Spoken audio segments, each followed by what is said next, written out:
السلام علیکم ویور، امید کرتا ہوں کہ آپ سب ٹھیک ہوں گے، اور آج کی میری کہانی ہے دل کی چبھن ایپیسوڈ نمبر 2۔ اچانک سرپرائز تھا جو اس نے دیا۔ چچا چچی بھی انگاشت بداں تھے، لیکن کیا کر سکتے تھے، مجیب خود مختار تھا، وہ اسے ڈانٹ پھٹکار بھی نہ سکے۔ اس کے بعد شہنیلا کی ذہنی حالت نہ سنبھلی۔ ڈاکٹروں نے مشورہ دیا کہ اس کی شادی کر دے، نئی زندگی کی خوشی ملے گی تو شاید بہتری ہو جائے۔ ماں باپ نے اس کی شادی کا اہتمام کیا، ایک جگہ رشتہ طے ہوا، مگر وہ نہ مانی۔ جب کوئی اس کے سامنے شادی کا نام لیتا، اسے پھر سے دورہ پڑ جاتا۔ پھر دبئی سے عامر آ گیا۔ اس نے جب بہن کی یہ حالت دیکھی تو وہ بہت دکھی ہوا، مگر شہنیلا کے غم کا علاج کسی کے پاس نہ تھا۔ ماں نے اسے بتایا کہ تمہاری بہن مجیب سے محبت کرنے لگی تھی اور اسے شادی کے انتظار میں دن گزار رہی تھی۔ اس نے شہنیلا کو دھوکہ دیا، اس سے شادی کا وعدہ کر کے گیا۔ ہم سے بھی طے کیا تھا کہ واپس آ کر آپ کی امنگوں پر پورا اتروں گا، مگر جب واپس آیا تو امریکن بیوی کا تحفہ ساتھ لے کر آیا۔ شہنیلا اس صدمے کو سہ نہ سکی اور شدید ڈپریشن میں چلی گئی۔ مجیب نے بڑی زیادتی یہ کی کہ امریکہ سے شہنیلا کو فون کرتا تھا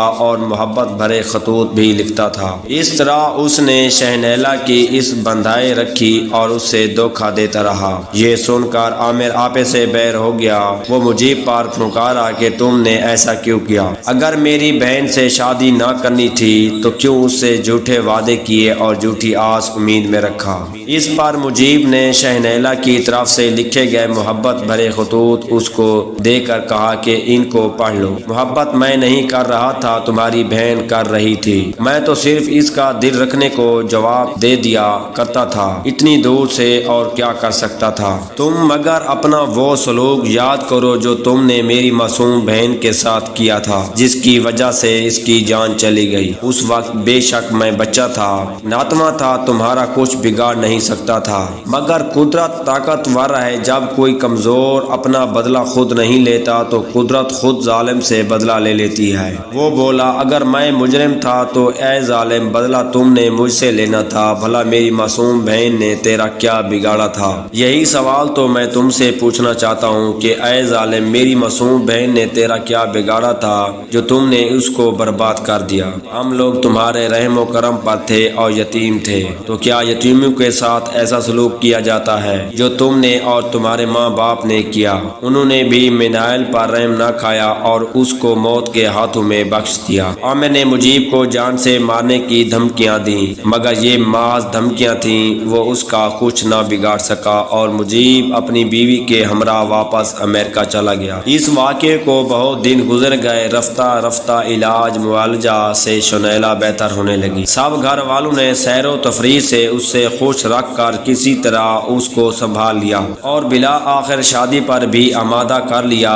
یوں اس کی شادی اپنے والد کے دوست کے بیٹے حبیب سے ہو گئی، جو اس کو بیاہ کر امریکہ لے گیا۔ وہ اب مجیب کو یاد بھی نہ کرنا چاہتی تھی، مگر ہما وقت ایک کسک اس کے دل میں رہتی تھی۔ اب وہ 2 بچوں کی ماں بن گئی تھی۔ اتفاق سے ایک دن جب وہ اپنے بچوں کے کپڑے خریدنے ایک مال میں داخل ہوئی تو اس کی ملاقات مجیب سے ہو گئی۔ مجیب اس سے آنکھیں بچھا کر نکلنے لگا، لیکن شہنیلا نے اس کا دامن پکڑ لیا۔ بولی، ذرا ٹھہرو، دل میں ایک کسک رہتی ہے جو ہر وقت مجھے تکلیف دیتی رہتی ہے، میری بات سن لو، شاید میرے دل کی کسک مٹ جائے۔ مجیب کو ٹھہرنا پڑا اور دونوں کیفے میں جا بیٹھے۔ شہنیلا نے کہا، گھاؤ کتنے بھی گہرے ہوں، آخر کار وقت کا مرہم ان کو بھر دیتا ہے، لیکن کسک باقی رہتی ہے۔ مجھے تم سے ایک سوال کا جواب لینا ہے، تم نے آخر میرے ساتھ ایسا کیوں کیا کہ میں مرتے مرتے بچی؟ وہ بولا، تم صدمے سے مرتے مرتے پھر بھی بچ گئی، لیکن میری بہن تو مر ہی گئی۔ جانتی ہو اس کا قاتل کون ہے؟ تمہارا بھائی عامر اور تمہارے ماں باپ، جنہوں نے اس کی شادی بیٹے سے کر دینے کی بجائے اسے باہر بھگا دیا اور منہیل کو موت کے منہ میں دھکیل دیا۔ بے شک اس وقت میں بچہ تھا، مگر اس ظلم کا عینی گواہ بھی میں تھا۔ میں اس ظلم کو آج تک نہیں بھلا سکا۔ میری بے وفائی تمہارے بھائی کی سنگ دلی اور تمہارے والدین کے ظلم سے زیادہ نہیں ہے۔ تو تم نے اس بات کا مجھ سے بدلہ لیا ہے؟ نہیں، میں نے جو بدلہ لینا تھا وہ اس حد تک تھا کہ میں بجائے منفی ہو جانے کے اپنی توانائیاں علم کے حصول میں صرف کر دوں اور اعلیٰ مقام پا لوں۔ وہ مقصد میں نے پا لیا۔ جب پڑھ لکھ لیا تو بدلے کی آگ سرد ہو گئی، مگر میرا دل نہ چاہتا تھا کہ ان ظالم لوگوں کی بیٹی سے شادی کروں جنہوں نے میری بہن کو 17 برس کی عمر میں موت کے حوالے کر دیا، مگر میں تو کسی کی مجرم نہ تھی، پھر سزا مجھے کیوں دی؟ مجھے اس سوال کا جواب چاہیے۔ یقین مانو میں نے انتقام نہیں لیا، بس میرے حالات ایسے ہی بنتے گئے۔ اب زیادہ کیا کہوں، اگر تم دکھی ہو تو میں بھی دکھی ہوں۔ چین تو مجھے بھی نہیں ملا ہے اور شاید عمر بھر ملے گا بھی نہیں، یہ کسک یوں ہی ہمارے دل میں رہے گی۔ اگر یہ سٹوری آپ کو اچھی لگی ہو تو میرے چینل کو سبسکرائب اور میری ویڈیو کو لائک لازمی کر دیجیے گا۔ شکریہ۔